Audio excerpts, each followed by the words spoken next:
Tuesday on an all-new Dr. Phil. You got a rage problem. I was never this angry in my previous 3 marriages. A husband with something to hide. I asked you any secrets from her. You said no.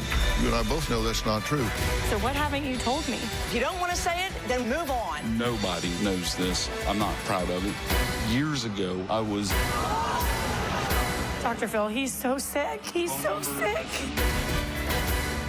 Let's do it.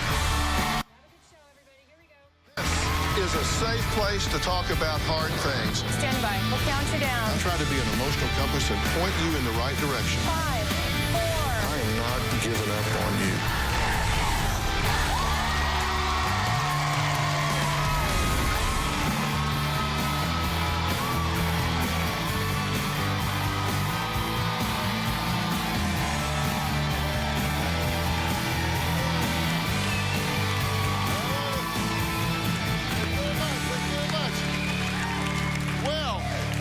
Chuck and Amanda have been married for 6 years. They have 2 sons, a 5-year-old and an 8-month-old. Now, Chuck and Amanda say their marriage can be described as anything but loving. They say it's loud, violent, and full of rage. Even her parents call their daughter a right fighter. And their son-in-law, Chuck, well, they say he's just explosive. Take a look. Chuck. Shut up, Amanda. I'm done with this conversation. Be quiet. I'm done listening to you. You don't have to be nice. You don't want to make an effort in that direction. You. 6 years of hell. I'm this way because you're not nice to me. Just like... Around. And then why am I your 4th wife? Everybody else was so mean and such a raving lunatic biatch. Well, after a hostile fight like that one, their son-in-law, Chuck, says he storms out of the house and moves into his car for days just to get away from Amanda's nagging. Now, Amanda says every night she hears her little innocent 5-year-old praying, and I quote, "Please take away my evil daddy." Listen to this. First day, Lord, I hope Mommy and Daddy stop fighting, and I hope Daddy's evil heart goes away, and I hope the good Daddy come back. Chuck says sometimes he thinks about divorce every hour of the day because Amanda pushes his buttons. But Amanda says Chuck is the one with the issues. Let's hear this. My husband Chuck has a short fuse. He'll take the door and just slam over and over and over again. When she won't stop the nagging, I feel like I'm backed in a corner and I explode. He just got angry and took his fist and punched the fiberglass here as hard as he could. I was never this angry in my previous 3 marriages. Chuck is the common denominator. He's already failed 3 other times. Chuck, how many people have told you? Chuck says I rub his nose in his mistakes like a dog in their urine. You're begging me to be nice to you. Do you think you've been a good husband and a good father? I have no problem with the tasks and chores that she asked me to do, but she's reminding me 15, 20 times, and then call me every name in the book for not doing it. What kind of man are you? What kind of husband are you? And she does this in front of the kids. And you don't even get up to see your son. And then he's crying and you don't ask how you can help. I don't want to listen to Amanda emasculate me in front of the children anymore. 6 years of hell. I'm this way because you're not nice to me. This is wife number 4. I don't want it to be divorce number 4, but I don't know how to fix our relationship. Okay, now, does this seem normal to you, what you're doing? No, absolutely not. Unfortunately, it's become our norm. And you have children in the home. Correct. You're doing this in front of them. Yes, sir. And you think she has OCD?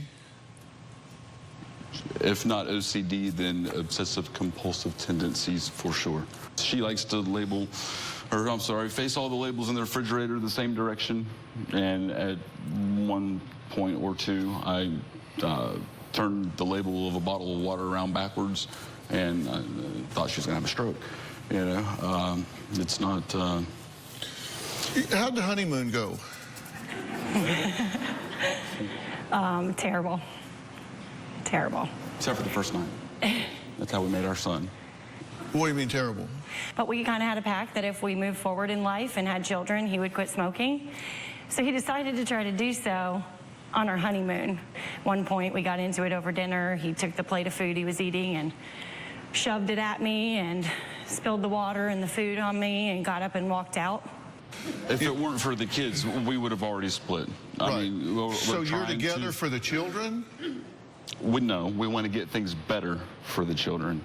Did you want to come here? Initially, no. But now that I'm here. What'd you do last night? I went out and had a few drinks. Well, according to you, you stayed at the bar last night until closing. You met some people and went to their house. And then you walked 4.5 miles back to the hotel. Went to an after-hours club close to their house. But yeah, same difference. We're splitting hairs at this point. Right. What time did the bar close? The after-hours went about 5 a.m.? Yes, yes. You got a rage problem, right? I do. I mean, you chase cars. You chased a car down on the road. I have. So you say we've tried everything, so this is the last ditch effort. She says, you'll go to Dr. Phil, we're done. And this is it. And so you decide to stay out till 5 a.m. the night before you come. All right. Out drinking and at an after-hours club, stay out till 5 a.m. before you come here. That seems to me to be insincere. It's irrational for sure. Somehow that would be my fault because he asked me to meet him for dinner last night and I didn't respond because obviously I didn't think that was appropriate. And so somehow he would twist that it's all my fault that he stayed out all night. You put words in my mouth now, just like always. I just want to...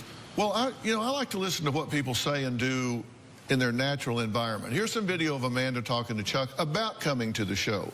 Why are you not willing to talk to them? Are you going to cancel this whole thing and not even get on the flight? You don't want the help.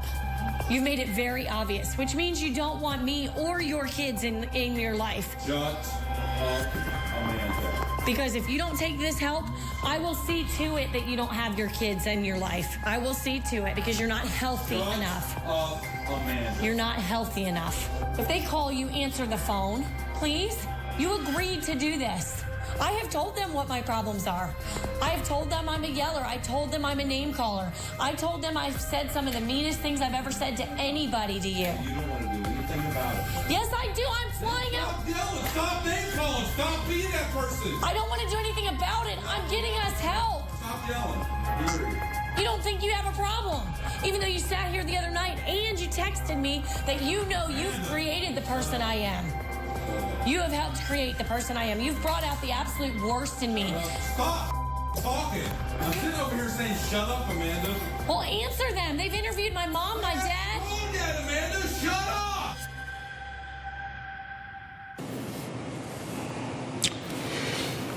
That's pretty much a normal exchange. Yeah, it's a good problem solving. I certainly don't handle things well, but I've stuck it out by his side for 6 years through a lot of crap that the others did not. Our marriage has lasted longer than the three of them combined. Are you honest with him about everything? Yes. No secrets? No secrets. Are you honest with her about everything? Yes. No secrets? No. That is absolutely, that's a lie right there. He's deceitful about why he's lost jobs, about smoking, about money he's spending. Come clean with you about everything. No, sir. If he comes clean, it's only because he's been caught. I'm married to my mother. Then don't act like a child. You were on me and on me and on me and on me. And if I'm going to be accused of something 1,000 times, I'm already doing the punishment for it. I may as well do the crime. Yeah, for every rat you see, there's 50 you don't. Exactly. Coming up, Chuck says Amanda calls her parents at least 9 times a day. I wonder what she's telling them. We're going to find out after the break.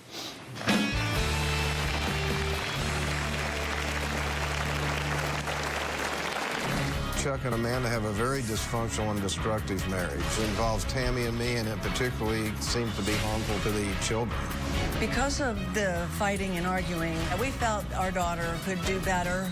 Chuck and Amanda's relationship is definitely destroying the children. And later, I asked you if you had any secrets from her that she doesn't know about, and you said no. That's not true, is it? Spill the beans. If you've got something to say, this is the time to say it. That was honestly something I thought I was going to carry to my grave. Tomorrow on an all-new Dr. Phil. I am verbally abusive. I get a kick out of it.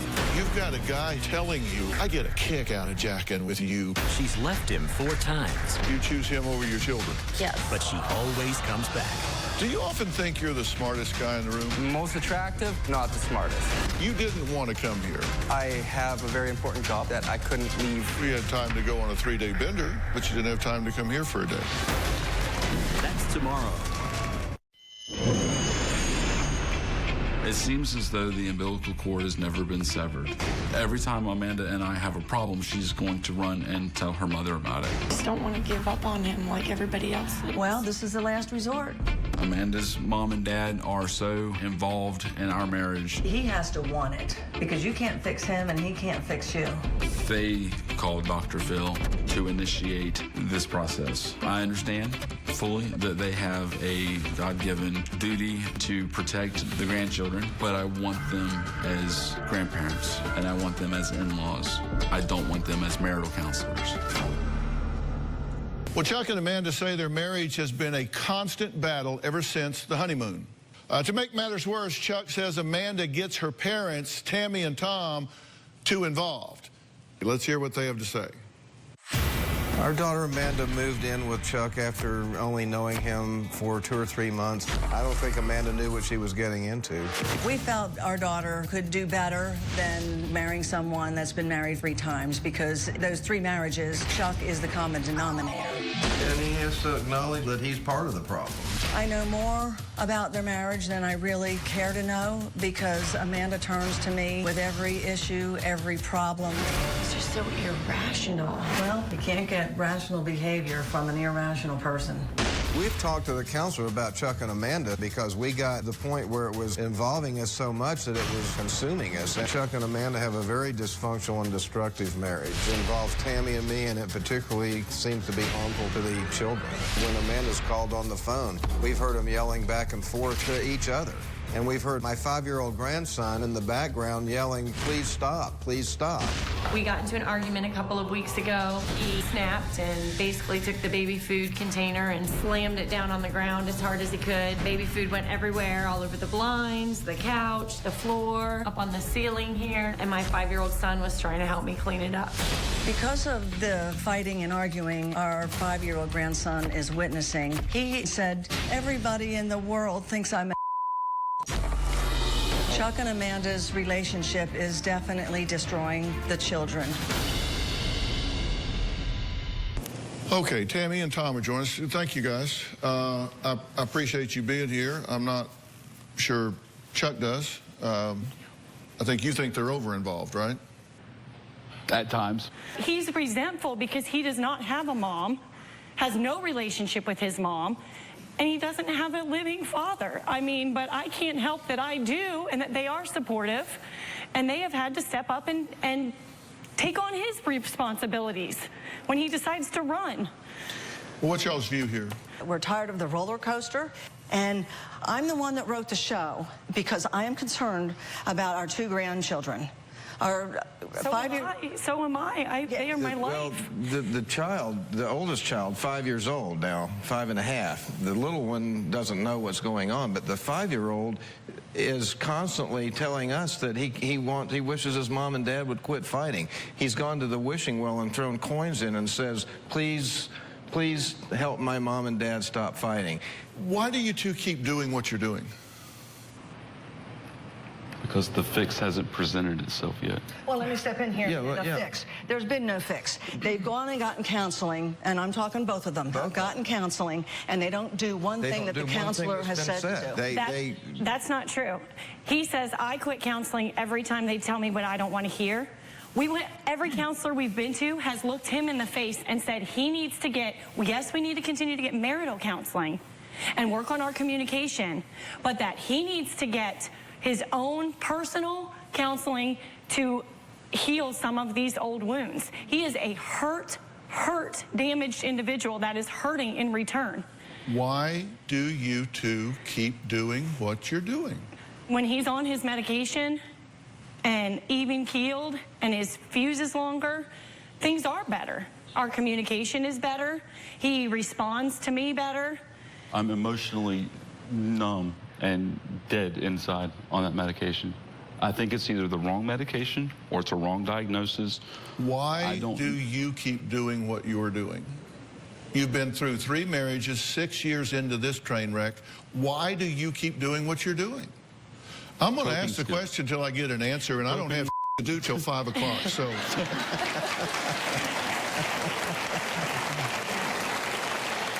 Have you ever watched the Dr. Phil show? I have. You have? Okay. I have. So you might as well answer the question. Right. I'm thinking of a I watch you every day. I'll answer. People don't do things if they're not getting a payoff. I'm just asking you why you've chosen that particular way to be in the world. You say that as though it's a choice. I don't feel that that is a choice. I feel that I don't have... You chose to go out to the bar till 5 o'clock in the morning. You've chosen to take money out and spend it on other things. You've chosen to sleep in your car for a month at a time. You've chosen to lie to me. Those are choices. Well, you should go to Vegas. You're a hell of a ventriloquist. Because I asked you a question, it sounds like they're talking. Yeah. You like threw your voice over here. It sounded like she answered for you. It sounded like she answered for you. I'm asking you. Sorry. Oh, I mean, that's part of it, is I can't get a word in edgewise ever, you know? Because you're saying you don't have a choice. You have a choice every single day. I'm sorry. Why are you doing what you're doing? Has nobody ever challenged you to answer that question for yourself? Why you're doing what you're doing? I guess not. Did you tell her you had a job when you didn't and go sleep in your car like you were going to work? And later, you're not honest with your wife. What are you lying about? He said, and I quote, "You cannot tell Amanda, she can never know." You're either going to come clean with her or go your own way. You shot my son. This is her son's blood. You left Stefan in a ditch riddled with bullet holes. I did not kill Stefan. I use heroin every couple hours. I would rather feed my drug habit than my unborn child. My sister. How could she do this to a baby? It gets worse. Right now, she is really high. She's gonna be... Stop the tape. You're either going to watch this and get in the game or you're out. Plus, he went from all-American athlete I've been living on the street to homeless wannabe rapper. He's into rap now? I'm here to tell a story and inspire. That is it. I'm on the wire. He's a rapper? I've been doing this for 15 years. You get to thinking you've seen and heard everything until now.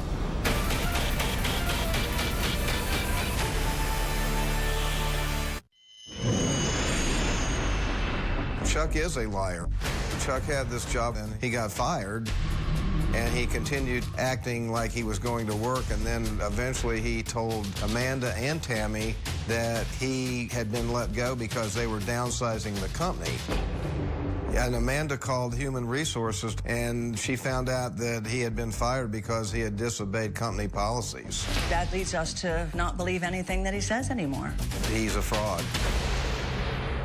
Wouldn't you be fascinated to know why you do the things you do? It would be awesome if I knew the answer to that. But sometimes the honest and best answer is, I don't know. I don't know why I do the things that I do. How can you wake up every day and go do stuff that is so self-destructive and not be curious, why did I do that? Why is my 5-year-old son begging me to not break his toys? That 5-year-old is praying, evil daddy go away, good daddy come back. Aren't you absolutely intrigued to know why you're doing things that would make that child say those things? I don't know why I do the things that I do. Did you tell her you had a job when you didn't and go sleep in your car like you were going to work? Yeah. Now, I'm sorry. You're a grown man. You can't tell me you don't know that's wrong. I do know that's wrong. There are a few things that are fundamentally so out of balance with you two. Two things you've got to have, or there's no chance of this getting any better. I'm just going to write them down. And one of you is violating one of these badly. One is insight. If you don't have insight, you are in a lot of trouble. Insight just simply means the ability to kind of step back and look at yourself and take an objective view of what you're doing to contribute to the problem. And the other one is just real simple.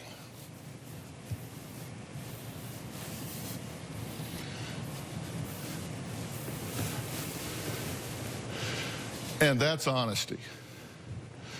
You lack insight and you lack honesty. And if you don't have these two things, you got a real serious problem, and this is never going to work. You don't understand. You got baggage. You get defensive if anybody says OCD. I mean, to me, OCD has no more stigma than a kidney infection. It just is what it is. But I've never been diagnosed with that. I don't know if you do or you don't, but I do know that you do seem to have thoughts that you have a hard time turning loose of. And you do have behaviors that seem to be somewhat ritualistic. Now, I don't know if you actually meet all the diagnostic criteria of obsessive-compulsive disorder. I haven't diagnosed you. I don't know. But I do know that you have thoughts you have a hard time turning loose of that are intrusive to your functioning. True? True. And you have behaviors that are ritualistic for you that eat up time and are intrusive to your functioning, right?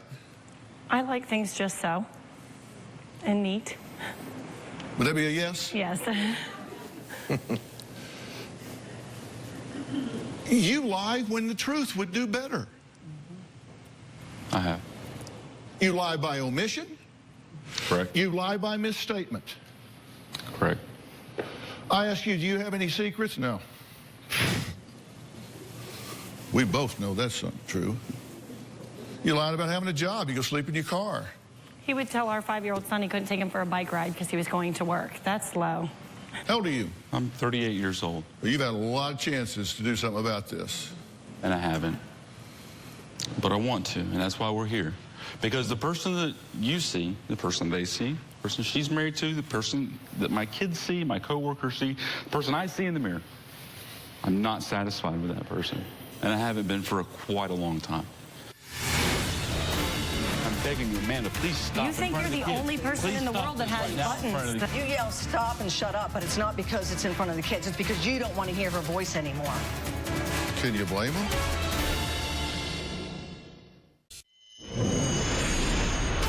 Amanda has very strong OCD tendencies. In my house, she has all of the bottled water labels facing the same direction, Coca-Cola cans facing the same direction. Once, to be funny, I took one of the bottles and turned it upside down with the label facing backwards. I thought she was going to have a stroke that night. It was detrimental. She was in tears. Most folks would have just laughed that off. She can't see intended humor because she has no sense of humor. I yell and name call and degrade and all because I'm hurt. It's my defense mechanism. It's the yelling and when you say I'm your trigger and the beating and the cursing and the pushing and the fighting in front of the kids when I'm begging you, Amanda, please stop. You think you're the only person in the world that has buttons. You yell stop and shut up, but it's not because it's in front of the kids. It's because you don't want to hear her voice anymore. Can you blame them? On one 30-second video, you're correct. But how many Seriously? How many other times? Well, I I can't blame him. Seriously, she badgers him endlessly. I do badger because I don't know how to express my disappointment. He is not being the husband and father that we all need him to be. And then now all of a sudden I'm a bad father because I'm not living up to what My she's son begs told him to go outside and play with him, and I have to ask him and then thank him for spending time with our son. That's not normal. Well, you know, I wrote 2 things down here.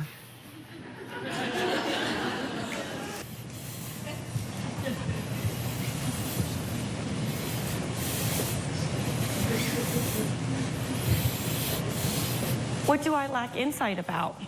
Do you think that you might be hard to please? Do you think you might have somewhat of a perfectionistic bent? I do, and I have very high expectations. He's dead in the water before he even starts. Now, he doesn't make much of an effort, but even if he did, he doesn't have a snowball's chance in hell. That is your baggage, and you take it with you everywhere. It's like you get up in the morning and you pick your baggage up and you carry it on the front porch, you put it down. Then you get your kids to go ready to school, you pick it up and you go get in the car and you put it down. Then you go to lunch, you go, oh, forgot my baggage, I got to pick it up and take it with me. And you have lunch and you set it down and you have your lunch. Then you get up, you pick it up again and you take it with you everywhere.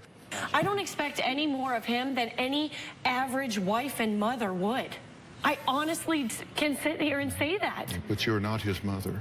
But I expect a teammate. I expect somebody to help.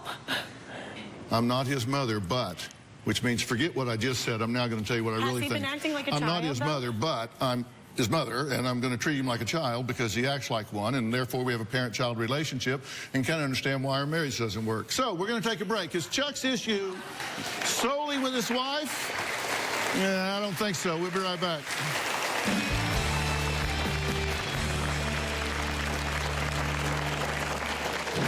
Chuck is a menace. Chuck has yelled and sworn at other moms at our son's preschool when they've blocked him from leaving the drop-off line. There are times that I can go from 0 to livid with a drop of a hat. Chuck had a road rage incident with a woman and ended up attacking her car. Chuck had to pay $1,700 for the damages to the woman's car. Chuck needs help. Tomorrow on an all-new Dr. Phil. I am verbally abusive. I get a kick out of it. You've got a guy telling you, I get a kick out of jacking with you. She's left him 4 times. You choose him over your children. Yes. But she always comes back. Do you often think you're the smartest guy in the room? Most attractive, not the smartest. You didn't want to come here. I have a very important job that I couldn't leave. We had time to go on a 3-day bender, but you didn't have time to come here for a day. That's tomorrow. Chuck has been diagnosed bipolar. I believe that Chuck often uses the diagnoses as a crutch or excuse for poor behavior. He has stated that I need to learn how to be married to and be in love with somebody with such medical diagnoses. I'm not a doctor. I shouldn't have to deal with this. Now, what I've said so far is that there are 2 fundamental things, which are that Amanda is lacking in insight and understanding what she does to antagonize this system, and Chuck is lacking in honesty because he lies about a lot of things. And I asked you earlier if you had any secrets from her that she doesn't know about, and you said no. That's not true, is it? What else do you know that I don't know you know? Well, if she knew it, then it wouldn't be a secret, would it? Right. And to my knowledge, I've been found out on everything. I don't believe that I'm hiding anything. I'm not going to out your secrets, but you've told us things since you got here that she doesn't know about. I know about them. You know about them. But you're not telling her about them. So I know that I'm sitting here with a marriage that's based on deception. You're not honest with your wife. So you have a decision to make. You're either going to come clean with her about everything in your life, or you need to decide that you want to go your own way. What are you lying about that I don't know? And listen, you don't have to tell her. But if you don't tell her, you need to make a decision that you're going your own way. Because I'm not going to continue this charade. We can be done, and we can be done. I asked you, were being honest? You said yes. I asked you, had any secrets from her? You said no.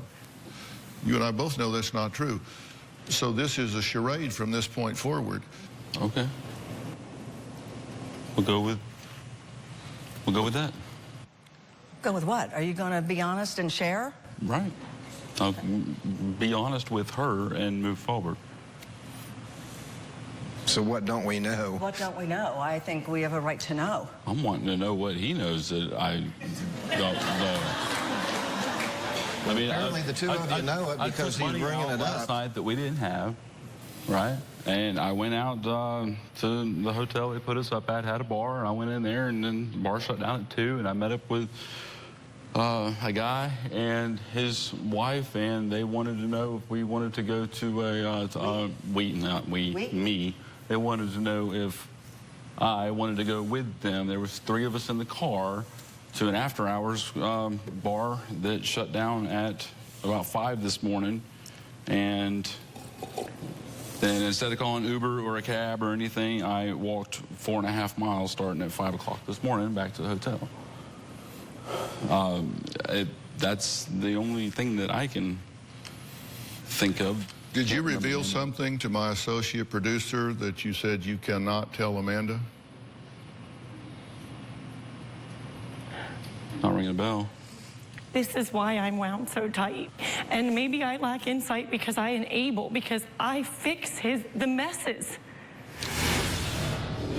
The big secret, nobody knows this. That was honestly something I thought I was going to carry to my grave. That's disgusting. I'm just so disgusted right now. Hey, Dr. Phil here. We're ready to start the show, but we're waiting on you. You're going to be in the Los Angeles area and want to watch a live taping of the Dr. Phil Show? Call 323-461-PHIL or visit drphil.com. Tickets are free, and I hope to see you soon. He said something to my associate producer, and he said, and I quote, "You cannot tell Amanda. She can never know." It's spill the beans. If you've got something to say, this is the time to say it.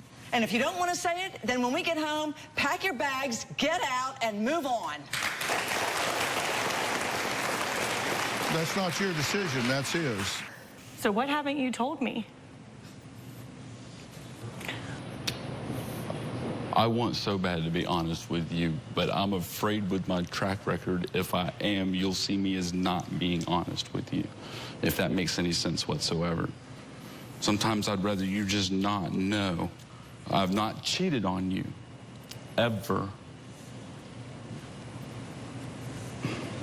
But I wanted to. I didn't, but I wanted to. The big secret, nobody knows this until now. All of America will know, you know. Years ago, we're talking 2003 maybe was the last time. I had done a few adult movies when I lived out here in California. I'm sure that would have been something for me to know as I'm married to you, making a life with you, well, maybe, being but intimate with you. I got away from that altogether, and wow. I came back to California last night and called the guy that I used to know to see if I could make a little extra money while I was out here right now. You're Tonight, today, this weekend? Yes. Dr. Phil, he's so sick. See, that's why I didn't want to tell you. No one knows that. That was honestly something I thought I was going to carry to my grave. But yet you tried to hook up while you were here this weekend. I made a phone call. That's disgusting. I'm just so disgusted right now. This is my first marriage, and I certainly have my baggage, like you said, but I've been intimate with him, obviously. Don't you think that would have been a detail I should have known? Had a right to know? That's disgusting. His willingness to tell you that is good. Right, and I look at it as a very good thing and positive thing that he even got on the plane and got here and came and is willing to do this. But that doesn't erase all the, you know, everything he has done. All the deceit, all the lies, all the... Well, he wasn't born the night he met you. I understand that. Look, the past is over. The future hasn't happened yet. The only time is right now. The only choices you have before you are the ones you make now. And he did it while he was here. I understand what you're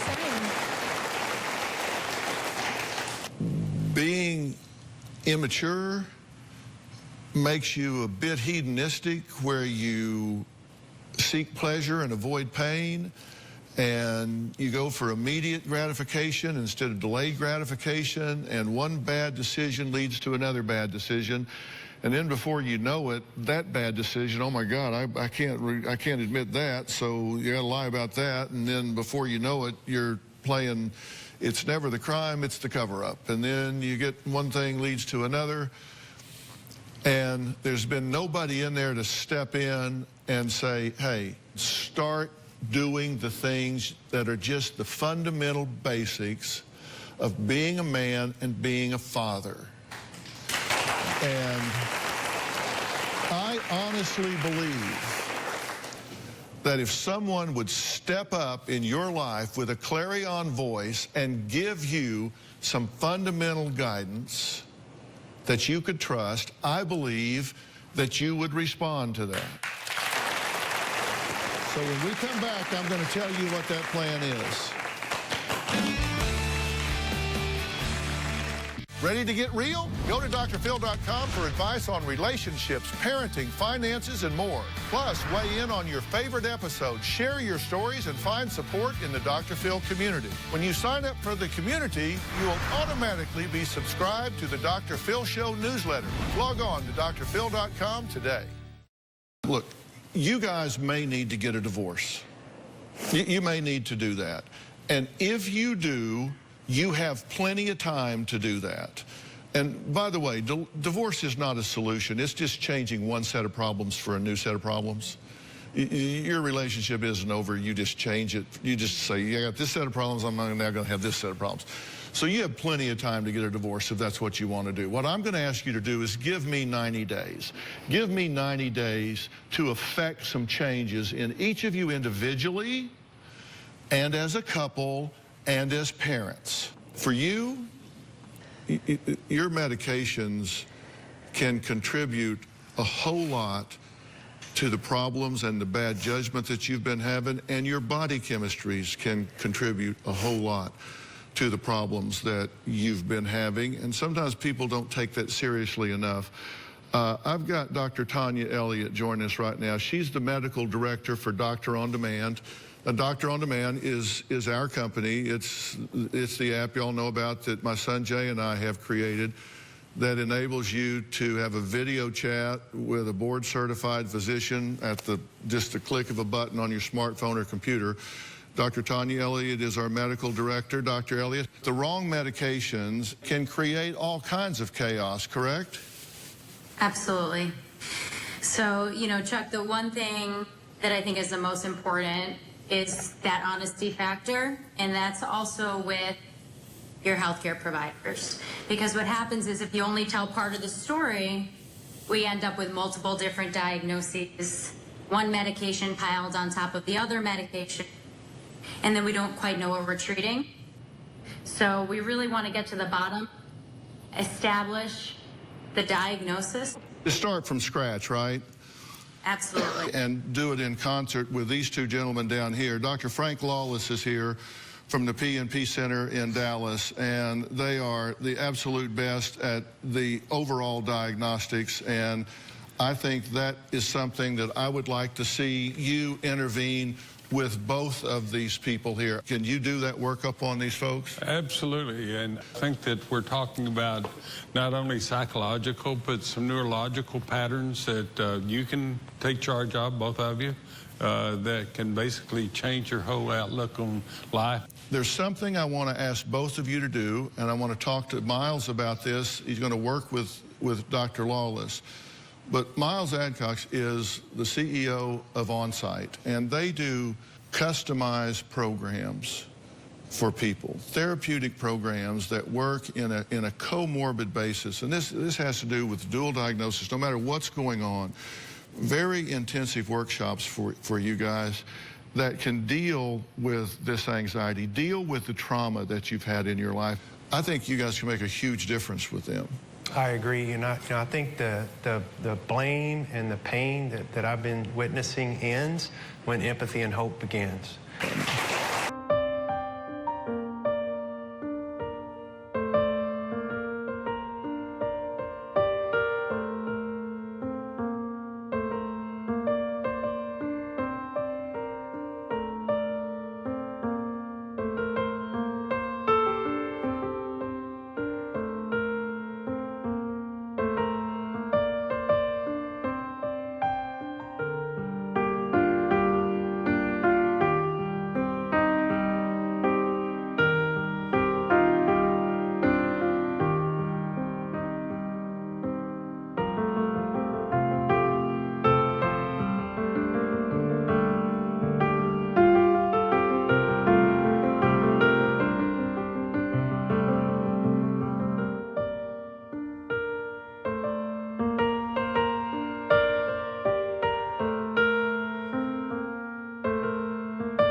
Are you willing to do this? Absolutely.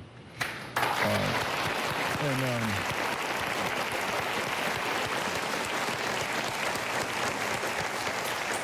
I want to thank my guests today. A special thanks to Miles Adcox from OnSite, Dr. Frank Lawless from the PMP Center, and Dr. Tanya Elliott from Doctor On Demand.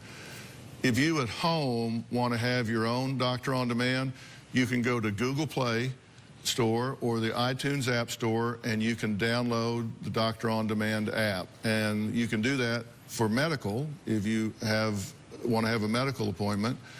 It's covered by insurance, and you can also make appointments for psychological services for therapists, where you can sit right there in your own home, face-to-face with a therapist, and have your session right there. And it's absolutely revolutionized the telemedicine space. We're really, really proud of it. So for more information about today's show, log on to drphil.com, and you can also join in the conversation today on Facebook and Twitter. We're going to keep you up to speed on what happens with these guys. We'll see you next time.